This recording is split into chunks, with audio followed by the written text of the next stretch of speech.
और चले अब खबर असरदार में आगे बढ़ते हैं। पहलगाम में आतंकी हमले के बाद से सरकार फुल एक्शन मोड में है। पीएमओ में ताबड़तोड़ बैठकों का दौर जारी है। एनएसए अजीत डोभाल पीएम मोदी से मिलने पहुंचे और गृह सचिव और रक्षा सचिव ने भी प्रधानमंत्री नरेंद्र मोदी से मुलाकात की, जिसके बाद अब अंदाजा यह लगाया जा रहा है कि बहुत जल्द कुछ बड़ा होने वाला है। देखिए इस रिपोर्ट में।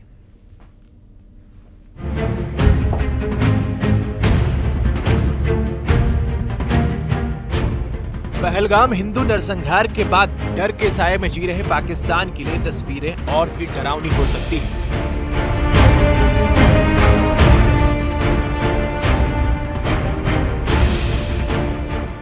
पहलगाम हमले के बाद प्रधानमंत्री मोदी ने साफ कर दिया था कि एक भी आतंकी या आतंकियों को पनाह देने वालों को छोड़ा नहीं जाएगा और इसी कड़ी में प्रधानमंत्री की बैठकों का दौर जारी है।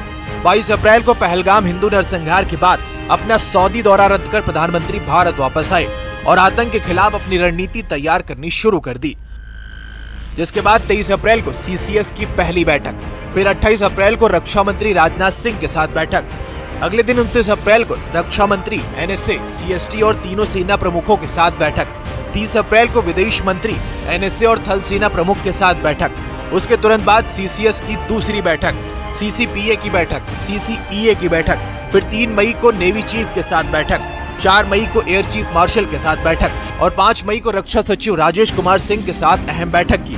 इसके तुरंत बाद पीएम मोदी ने एनएसए अजीत डोभाल के साथ साउथ ब्लॉक में मुलाकात की।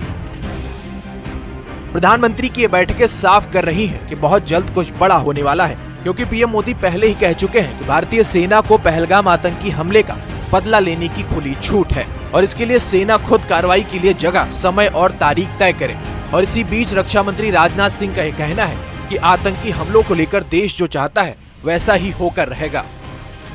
मैं आपको आश्वस्त करना चाहता हूं, प्रधानमंत्री मोदी जी के नेतृत्व में जैसा आप चाहते हैं वैसा होकर रहेगा। देवियों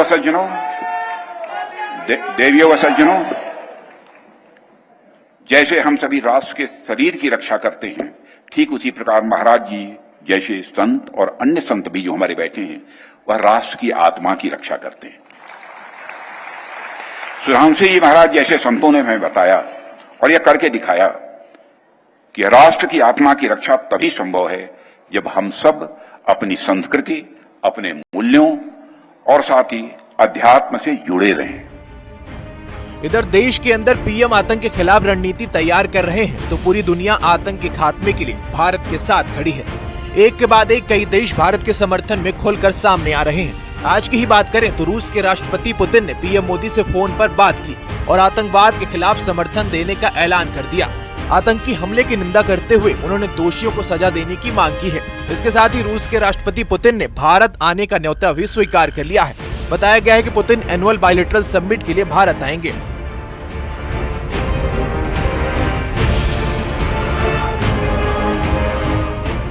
आतंक के खिलाफ देश में तैयारियां जोरों पर हैं।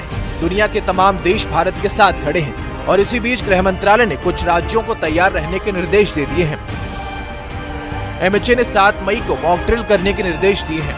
हवाई हमले की चेतावनी देने वाले सायरन की ड्रिल भी की जाएगी, जिसमें हमले के समय अपनी सुरक्षा का अभ्यास होगा और इस अभ्यास में आम नागरिकों के साथ छात्र भी शामिल होंगे। एक के बाद एक कड़ी बैठकें, हर दिन आतंकिस्तान यानी आतंक और पाकिस्तान के खिलाफ चौतरफा कार्रवाई का मंथन, 2 बार सीसीएस की बैठक, गृह मंत्री, रक्षा मंत्री, विदेश मंत्री, एनएसए और सीडीएस के साथ कई दौर की मीटिंग, यहाँ तक कि सेना के तीनों अंगों के प्रमुखों से अलग अलग मुलाकात, जिसके बाद इस बात का अंदाजा लगाना मुश्किल नहीं कि बहुत जल्द आतंकिस्तान और पाकिस्तान के खिलाफ कुछ बड़ा होने वाला है। Bureau report, news 18।